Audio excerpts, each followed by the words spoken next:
In 1940, Walt Disney realized an enormous breakthrough in a one-of-a-kind fusion of animation, music, and theatrical presentation. It was called Fantasia. 50 years later, Walt Disney's creative heirs assumed a daunting challenge: to continue and build upon the combined inspirations of animation art and classical music, originated in that now revered film.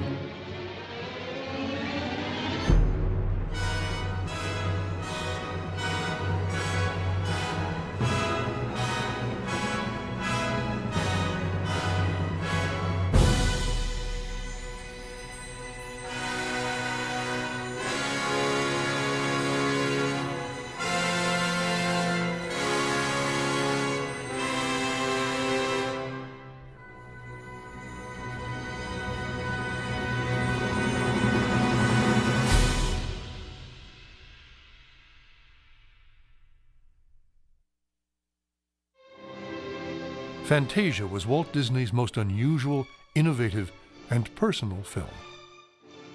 A fusion of the art of the animated image and classical music conducted by the famed Leopold Stokowski. Fantasia was released in 1940.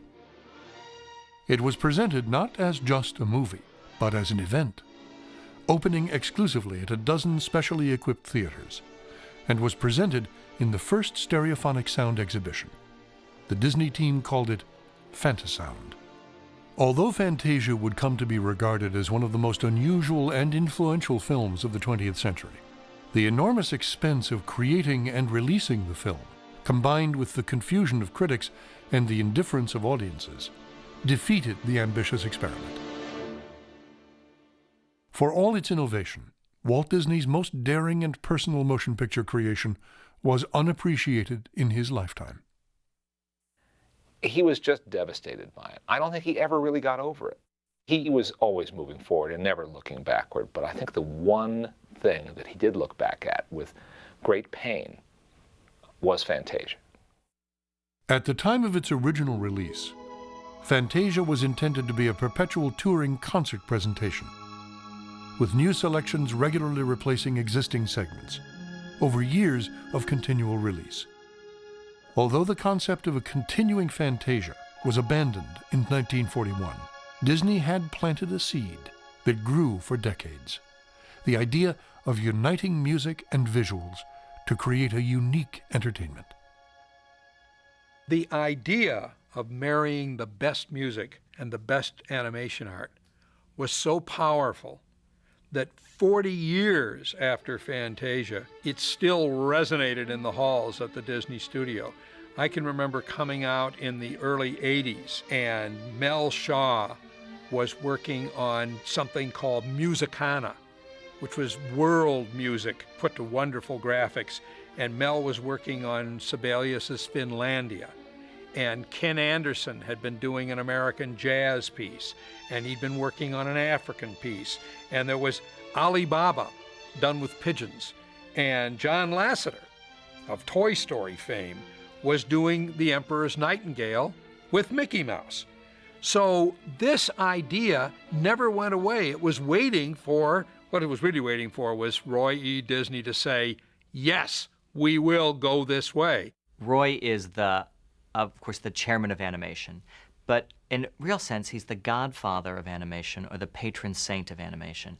Roy Disney's the one who fought to make sure that animation stayed alive at Disney. And Roy has been extremely passionate about animation for such a long time. When the studio was taken over by Frank Wells and Michael Eisner in 1984, he was the man who said animation is the cornerstone of this company. I came back to the company in 1984 and rather cavalier way at the time said to Michael, why don't you let me have the animation department, because I may be the only guy right now with all these new people coming in who at least understands the process and knows most of the people. The state of the art at that moment was kind of waning, and the enthusiasm of the studio itself towards it had not been real strong. So I just felt a little protective about it, for one thing. Never worked in it. I can't draw, so I was always self-excluded. In spite of his lack of drawing ability, Roy Disney's commitment to animation led to a renaissance in the art form. You could go down the list very quickly. The first animated film ever nominated for an Academy Award as Best Picture was Beauty and the Beast. The largest grossing animated film of all time was The Lion King. There were sensational successes with Little Mermaid and Aladdin. I mean, they came one right after the other. And on top of all of that, it was sort of the crest of the VHS wave, and so we were releasing home videos one after another. And Fantasia was all restored and came out on home video, sold 20-some-odd million copies around the world, which is still an enormous number to this day. And it was such a gigantic success. This showed that the time was ready for a new Fantasia. I semi-facetiously wrote a note to Michael that said, look at this reservoir of goodwill for the movie and the idea of Fantasia that's out there worldwide. And we've made enough money off that video that we could actually afford to make a new Fantasia now, just off the profits. And interestingly, he agreed with that idea. And that occurred in sort of mid-1991. The Walt Disney Studio is unique in Hollywood for many reasons, but the one that concerns me the most is a sense of continuity. We had to sort of gather ourselves together and look way back at the Snow Whites and Fantasias and Bambis and Dumbos and Pinocchios and say, look what we were capable of once, and look at the levels we now have to try to rise to again. What could be more natural than reviving an idea of Walt's to make Fantasia a showcase for unusual and forward-thinking ideas in animation? It's Walt's dream, but it didn't happen until Roy picked it up again. It scared people. It scared our artists. Could they, in fact, achieve something that would match the brilliance of the original Fantasia? And I immediately formed a little unit of about 3 of us. Began looking at the old movie and started making notes and thinking about, gee, if this is real, what would you do? You know, this is one of those things where you dream about it forever, and when somebody says, go ahead, you go, who, me? You know. So, the time is now. And Roy said, we're going to go ahead and do Fantasia Continued. That's what it was called. As he studied the content and structure of the original Fantasia, Roy Disney also began the process of finding a suitable musical collaborator for Fantasia Continued. Clearly, Leopold Stokowski was so important to Walt, and the collaboration was so important to Walt, we had to find someone of equal stature who was collaborative and flexible about the use of classical music in the film format. We were looking for someone, for our own Stokowski, who was someone who would empathize with our need to maybe play around with the music a little bit and not use the full classic versions of long pieces, and who had a sense of humor about that. The search for a musical colleague led Roy Disney to a meeting with Maestro James Levine, whose nearly 3-decade association with the Metropolitan Opera has earned him an honored place in the musical world. So Tom Schumacher and myself went back to New York and went to the Met at noon between 2 rehearsals of whatever he was doing at the time. And Jim bounded towards us. He was so enthusiastic. He really wanted to be involved in another Fantasia. I said, look, let me just start with the hard question first. What do you think of a 3-minute version of Beethoven's Fifth? And he sat there, looked at me for about 5 seconds. He looked at the ceiling for about 5 more, and he looked back and he said, the right 3 minutes would be beautiful. To get somebody like James Levine is like getting Stokowski at the time. They are both full of the possibilities of what you can do with sound. He has demonstrated with his work in opera, in classical music, that he's a man of great vision, great flexibility, and great passion. It came from out of the blue, and I was so delighted. I said yes immediately. Funny enough, I didn't feel daunted by how famous the film was. Fantasia was one of those miracles that made me as a child feel very at home with music and with all the things in my own imagination about the music, which were only even more opened up by that imagery. We recorded all the music in Chicago with the Chicago Symphony at the Medina Temple because this is an especially wonderful recording venue. It's one of those rooms which, although it might be not ideal for the human ear to go to concerts there, the microphone just loves it. The microphone interacts with it the way the human ear interacts with a great concert hall. I was very impressed with the orchestra, which after all spans several generations, was as committed to the idea of recording for a continuation of Fantasia as I was, which only means the original Fantasia made a very strong impression, not just on my generation, but across a great many years. To produce Fantasia Continued, Roy Disney enlisted veteran film producer Donald W. Ernst. As Disney and Ernst proceeded with the film's development, word spread quickly through Walt Disney Feature Animation. Many of the artists on the Disney staff had pursued animation careers because of Fantasia. I don't think I know an artist here, for going back to the beginning, that won't tell you that he was in some way influenced by Fantasia. And probably at some point in his life, if he doesn't have one now, had an idea for a number that he'd love to do. So, you know, there's this kind of collective will there to do it. When you look at the artists who've come together for this movie, you see such a range. When we first conceived the film, as a whole, the concept was that each of the pieces would have a different style, a different feel, a different way of animating in each of the pieces. The pieces are individual expressions of usually individual artists. They're very personal statements of what they want to express to the music. And we've selected directors and said basically to a director, here's a piece of music, what is your vision for this piece of music? Let's put this vision on film and let the directors go with that idea. People often ask, where does the music come from? Whose idea is it? Why this piece of music or that piece of music in Fantasia? And again, several different sources come together. One of them is this extraordinary book we have of notes. It's the actual carbon of typed original notes of dialogue between Walt Disney and Stokowski. And it was during the making of Fantasia and following Fantasia. What ideas did they have for the future? And we, of course, flipped through that and found some ideas of music, or at least talked about music coming out of that. And we listened to all of those and then came up with pieces that we liked also. The criteria was we had to like the piece of music, and also a piece of music that we thought was something that we could tell a story with. We would narrow it down to 3 or 4 choices for certain things and then run it by James and say, what do you like the best of these 3 or 4? And he would give us his opinion. And then in many cases, Roy Disney came in. I would say if you look at probably more than half of it were really pieces of music that Roy felt something strong about.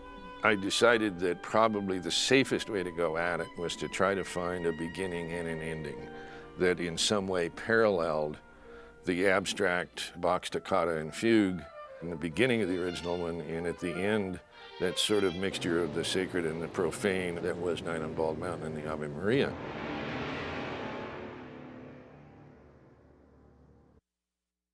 Probably the most famous 4 notes in music.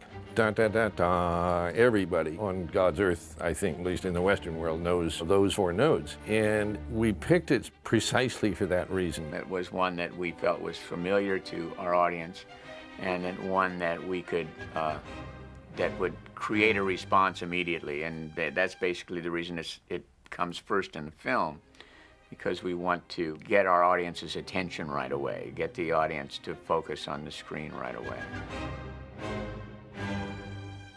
And it lends itself to the notion that I had always had, that I wanted to do an abstract, very handmade looking and rather short piece for the opening that was about sort of rhythm and color, and emotion is expressed through color, and maybe a little story that you could get out of it. I knew by 1991, 92, that the computer was going to be doing tremendous amounts of things for us. Let's not kid ourselves about that, but I don't want it to look that way.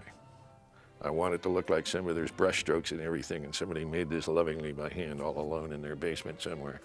The interesting thing about doing any of these pieces is that there has to be some emotional chain in it that emotionally carries you along in some way or another. What Pichot Hunt did with Beethoven's Fifth comes directly out of him. It's his execution of what he feels about that music. Pichot had found a way to bring the emotion into abstraction in a way that generally the audiences understood, I think, quite well. A lot of people think now that at Disney, everything we do is automated or, just press a button and the computer does everything. All the backgrounds were done by hand. All the layouts were done by hand. Our personality animation was done traditionally and used as a guide for our CGI department. We did have some traditional character animators on some of the personality scenes animate those by hand. And then we took those rough drawings and we scanned them into our computer system, and we went in and match moved our 3D model to some of that. And there were other scenes where we just created a flock of these shapes flying around. It really blurred the boundaries between effects animation and character animation. So it's a collaboration of the old and the new technology.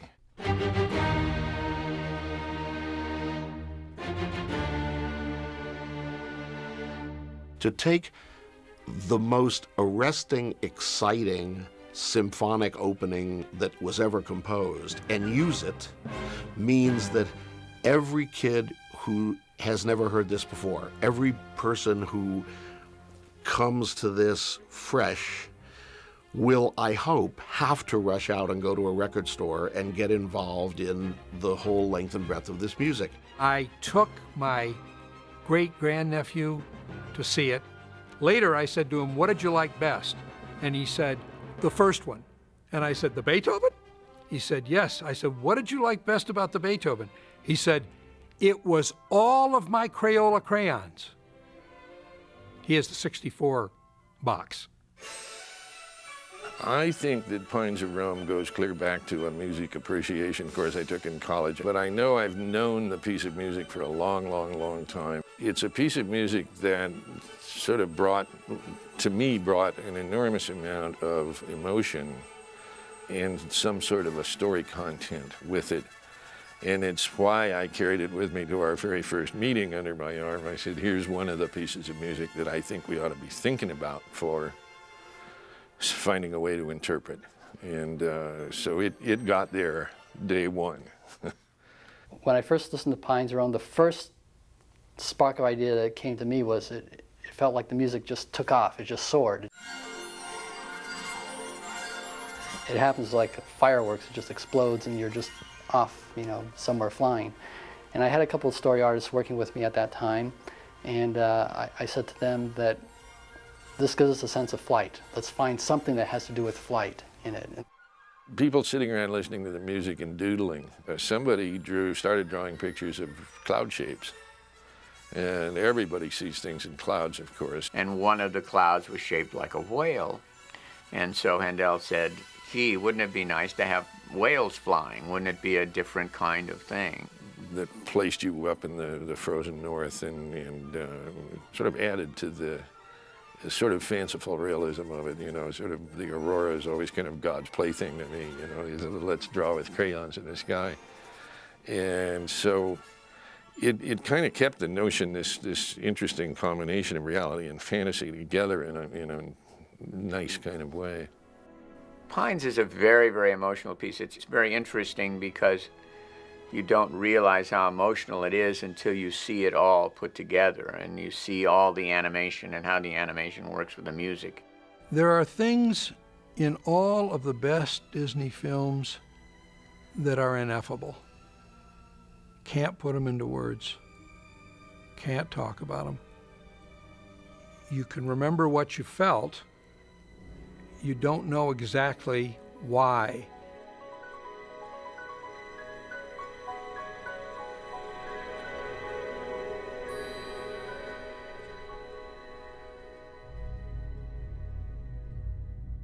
What you feel is what that segment does to you. And only the best film does that. The Pines of Rome was exciting to me because this was a really original idea. I mean, talk about a piece in which clearly the music was composed by a man who had a very strong, specific idea. It turns out the Respighi had in mind the Roman legions, but oh well, you know, we heard whales, so. This is the great thing about animation and about Pines, is that we were able to just imagine it, and here the imagination that the artist had in their mind is now a reality up on screen. People often say to me, why flying whales? A better question would be, why not flying whales? Eric Goldberg had dreamed for over 15 years of making a piece based on this music, this very piece. So what you're seeing is Eric's passion, Eric's dream on the screen, every frame of it supervised by him. Quite different from an animated feature. When Eric directed Pocahontas, that's a very collaborative thing. When Eric does Rhapsody in Blue, that's a personal thing. He'd always wanted to do it. He'd known Al Hirschfeld for a long time. He loved his style. He brought a lot of Hirschfeld to the Genie way back in '92 or so. At the end of Aladdin, we had asked Al Hirschfeld if he would be interested in doing Rhapsody in Blue as an animation project. And I said, well, I haven't thought about it, but I said, I'm an old friend of George Gershwin's, and I loved Rhapsody in Blue, and I said, it might make a very enchanting short film. And at the time, he said that, he felt like he couldn't design a whole slew of characters for it, but that he would be happy to have us adapt his work. So years pass, and he keeps talking about it, we keep talking about it. Finally, during a production hiatus at Walt Disney Feature Animation, Rhapsody in Blue was green-lighted as a special short subject, independent of Fantasia. The Goldbergs enthusiastically set their storyboard drawings to the Gershwin music.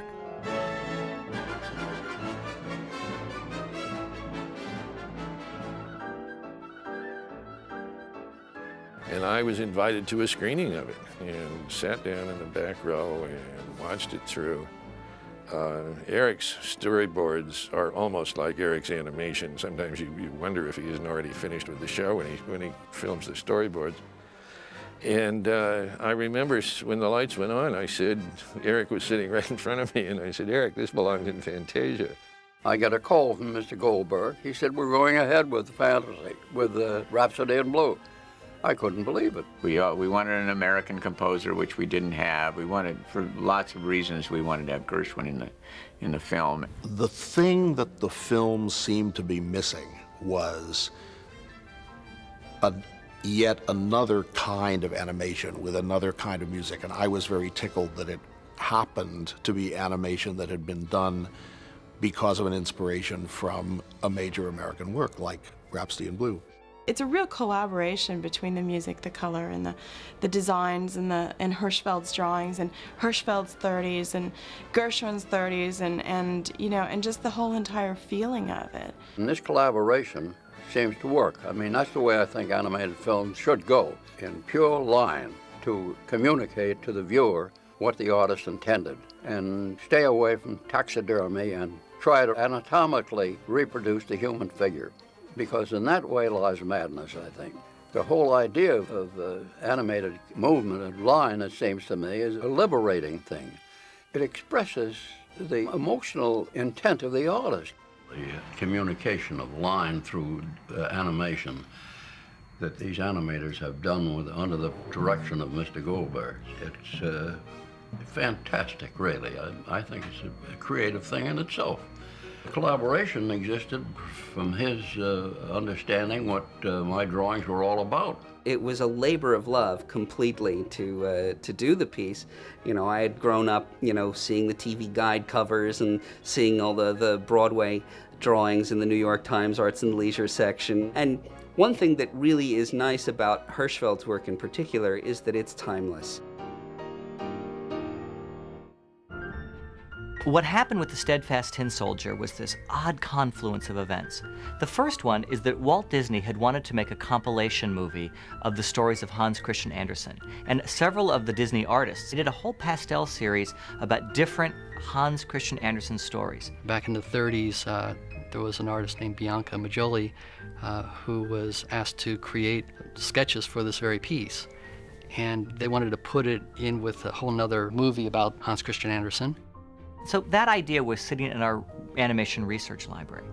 Then Roy Disney comes in and says, I would like to do a piece based on the Shostakovich Piano Concerto No. 2, known to us as the bouncy, bouncy music, because he would play this music and his daughter would bounce on his knee when she was a tiny, tiny little girl. Roy Disney came in with the music of the Shostakovich piece, the piano concerto, and he just said, I don't know if there's anything here, but just listen to it.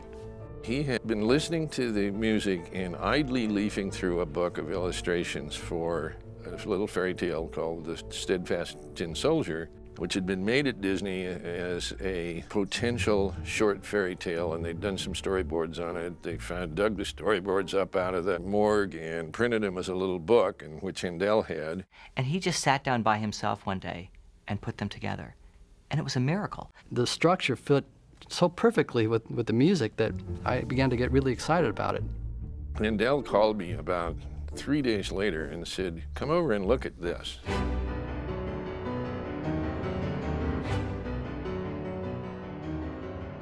We all looked at it and said, oh, well, score one for the good guys, you know, that was too easy.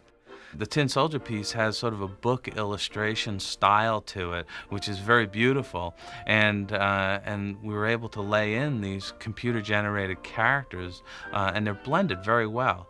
And because they're toys, it was a great use of the technology. It's hard to remember now in the year 2000, but we were making those little toy soldiers before there was a Toy Story. The marriage of 3D characters on traditional painted backgrounds works beautifully. I was amazed to see it in color. All put together, it looks wonderful. Luscious, deep, rich colors, and it really does feel like it belongs in the movie. It has a classical, almost timeless feel that we were all trying to get. The interesting decision I thought that was made pretty early was to stick with hand-painted backgrounds and operate the CGI characters in front of conventional hand-painted backgrounds. It really made a big difference, I think, because it really brought the little toys out here in the foreground as real objects operating against a kind of a fairy tale hand-painted background. The story had to be absolutely perfectly told and emotional, so that it didn't matter whether we made it on a computer or not. And something about the rhythmical rigor of this piece found its way also into the animation, so that the animation has a rhythmical vitality and a line, an arc, which is thrilling. But it's completely based on the story that Andersen told, as interpreted by Disney artists, as reinterpreted by us, put with the music that Roy brought in. It was extraordinary. It was this harmonic convergence, if you will, of idea, music, and artist all together.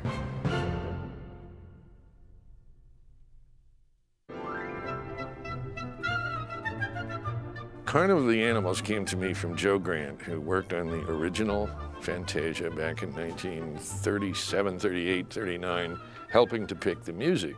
And Joe had loved the ostriches in Dance of the Hours and thought they ought to be continuing characters, I think.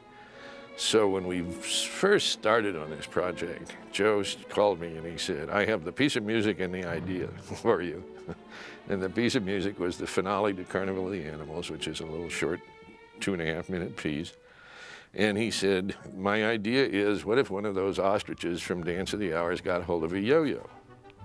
That was it. And that is exactly what it turned out to be. And the only thing we did was we changed the ostriches to flamingos. And part of that was because the ostriches seemed kind of familiar from the other show, and partly because flamingos are so much more colorful that they seem more fun.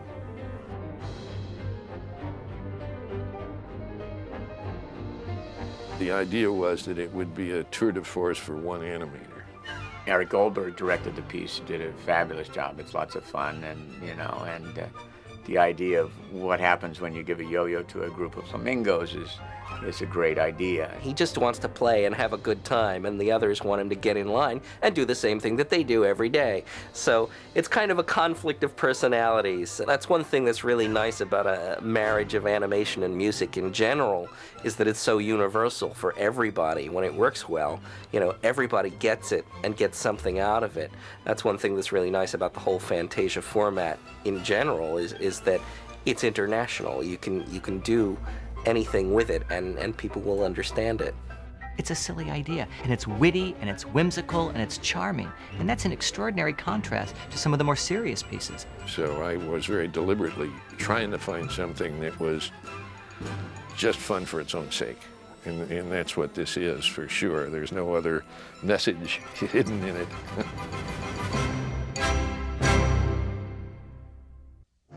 When I first started on this project, part of the way to get the ball rolling was to say that, well, we're going to keep half the original movie and just make a new other half. We'll make 3 or 4 new numbers and put that together that way. And it was really clear pretty early in the process that wasn't going to work. But I did actually keep 3 of the original numbers for quite a while: Sorcerer's Apprentice, Nutcracker, and Dance of the Hours. And they were interspersed as we sort of went along and pieced the thing together. They were in there for a long time. Finally, Dance of the Hours, we dropped it out. But Nutcracker and Sorcerer's Apprentice stayed in there for quite a long time. Finally took Nutcracker out and we replaced it with Rhapsody in Blue. So there was good old Sorcerer's Apprentice still sitting there.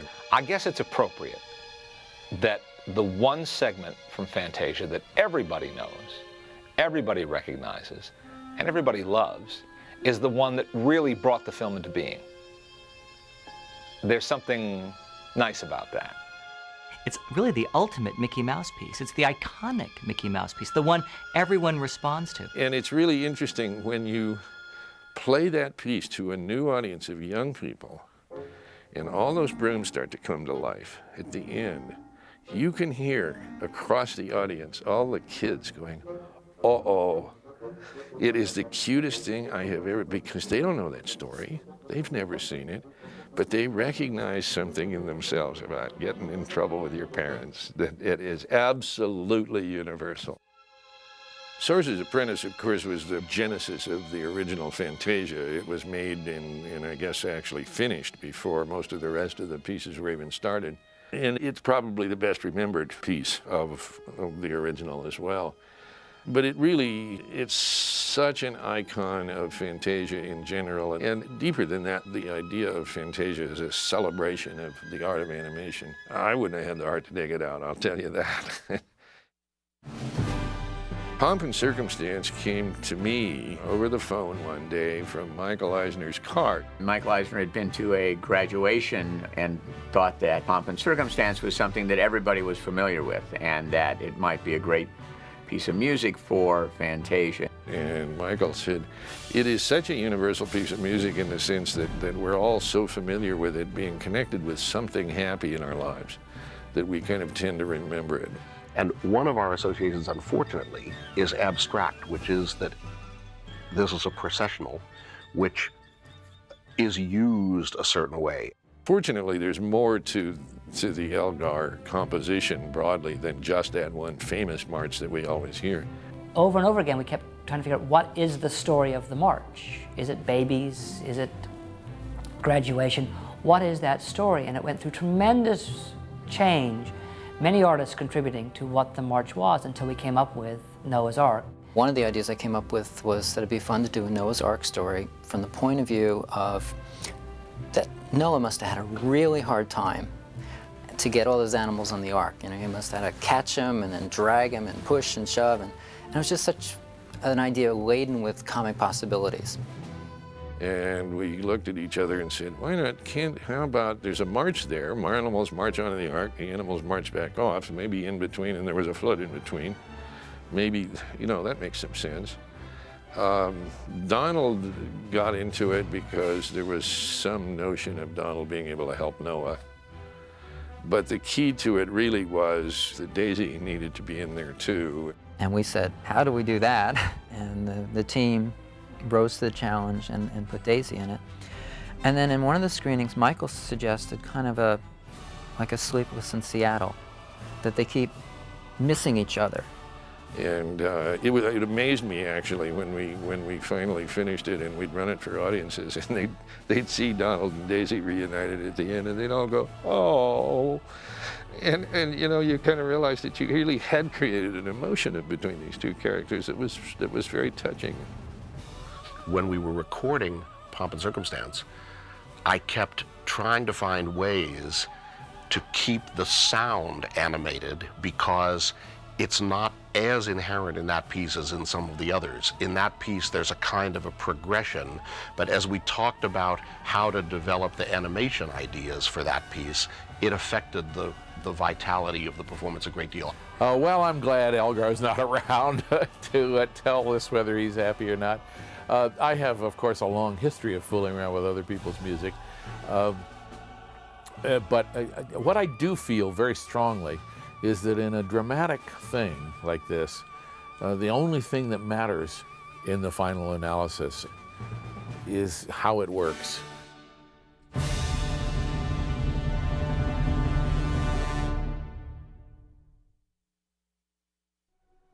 There were enormous notes on virtually the whole classic repertoire that were made in the research for the original Fantasia. Almost everything that we wound up doing had at least a cursory glance in the late 30s. Firebird was one of the pieces that we discovered had been licensed to us by Stravinsky himself at the same time as Rites of Spring. Firebird didn't really come into our consciousness until we tried a half a dozen other pieces looking for a finale that had some kind of an uplifting nature to it. I said from the beginning it has to be the emotional equivalent of Night on Bald Mountain in Ave Maria. And I remembered having gone for a drive up in the north part of the country with my wife one year right after Mount St. Helens had gone off.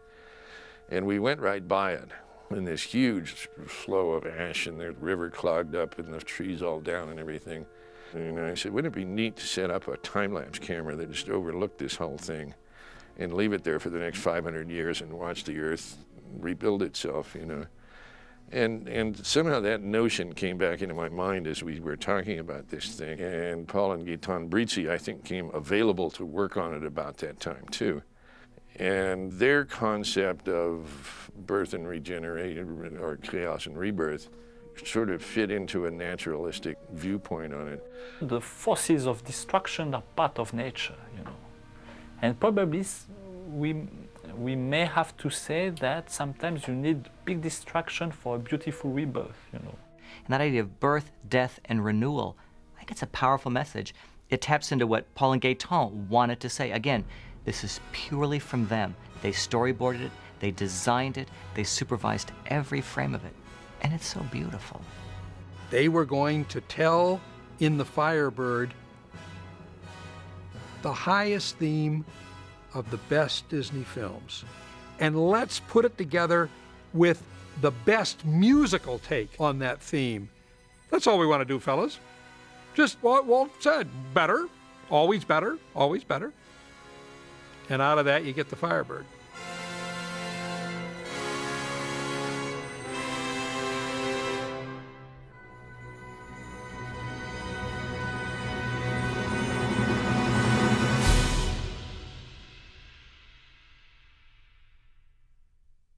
A lot of people have said to me, what are all those people talking in between the numbers about?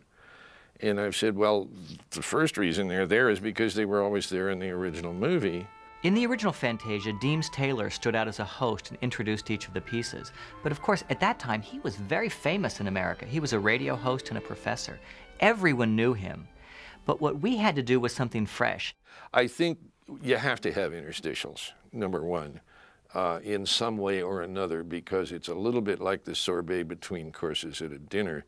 You need to cleanse your emotional palate a little bit. There needs to be some kind of a pause for your emotions to sort of stop and restart. The second reason is it's an informative thing. It's what is this next composition coming up? It's a little like you're at a concert.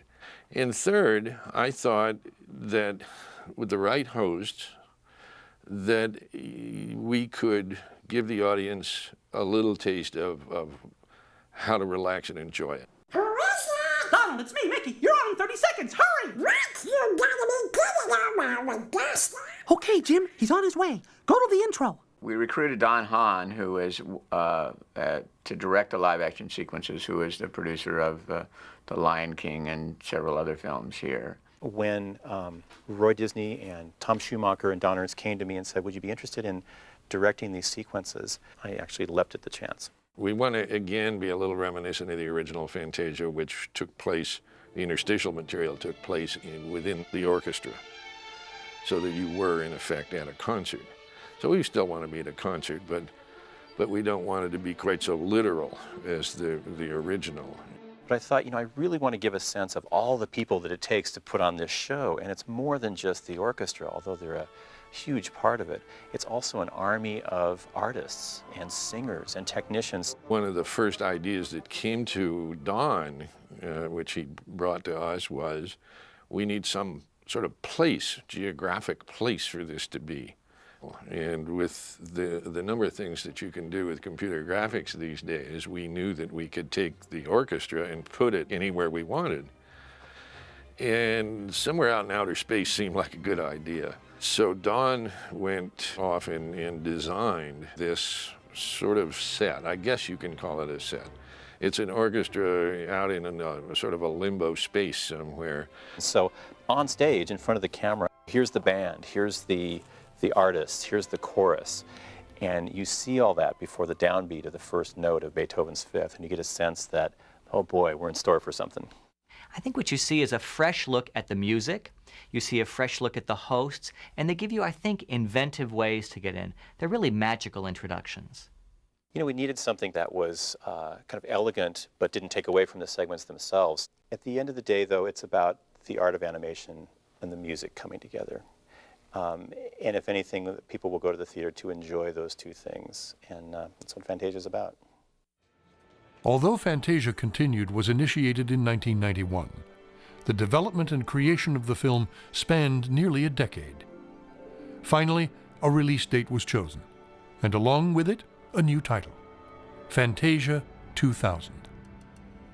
As the theatrical release of Fantasia 2000 approached, the tradition of Disney showmanship was much in evidence. Today when we do Fantasia, we're going to push the edge again in terms of technology.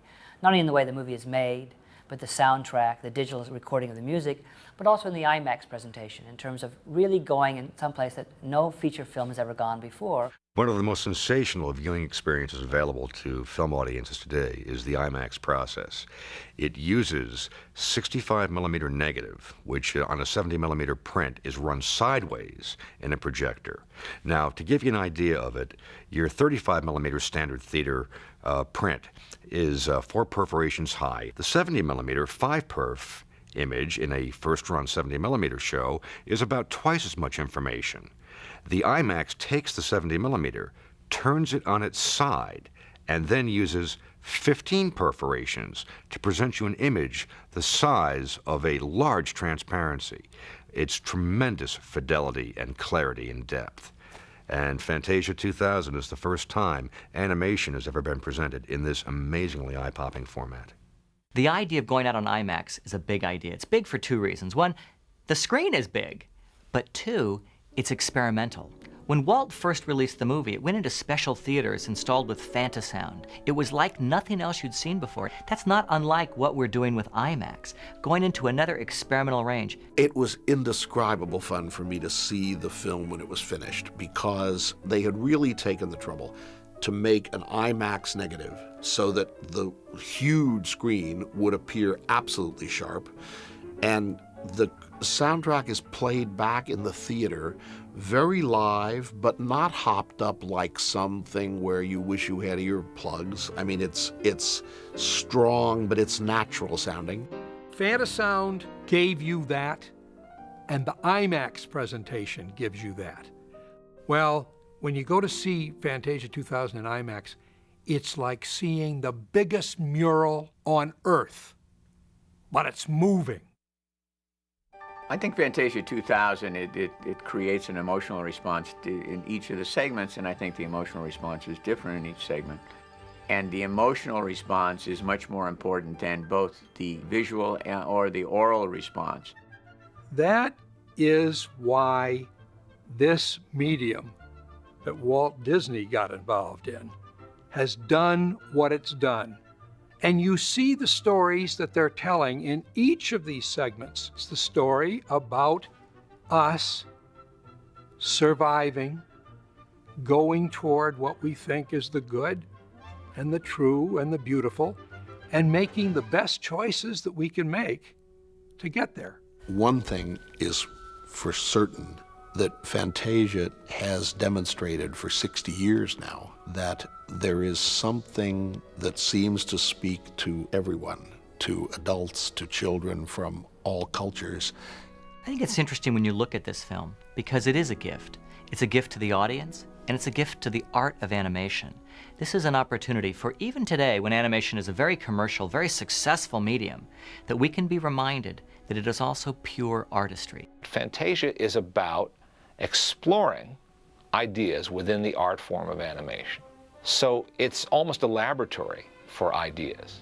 A laboratory is not a commercial venture most of the time, but with the Disney imprint, it becomes something quite different.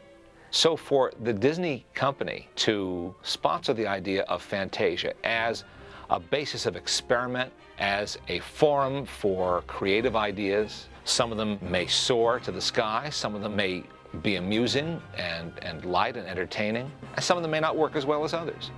But if they're willing to make that commitment and say, this ought to be done, there ought to be a place for this to happen, that's significant. And that gift to the audience to come in and see the art of animation explored in such a wide range, I think that's extraordinary. And that's really why Roy wanted to make this movie. Roy has really been the champion of this movie from day one, as he's been the champion of animation for the last 15 to 20 years. This film was very personal to him, and in fairness, I don't quite know why. Something about this movie touches him very deeply. He's put his own creativity on the line, his artistic instincts on the line. He's frankly put his soul on the line with the music that touches him, the stories that touch him, and artists that are interesting to him. And so when you see this movie, you're really seeing something that came out of Roy's passion. And completely, I must tell you, without Roy Disney, there would be no Fantasia 2000.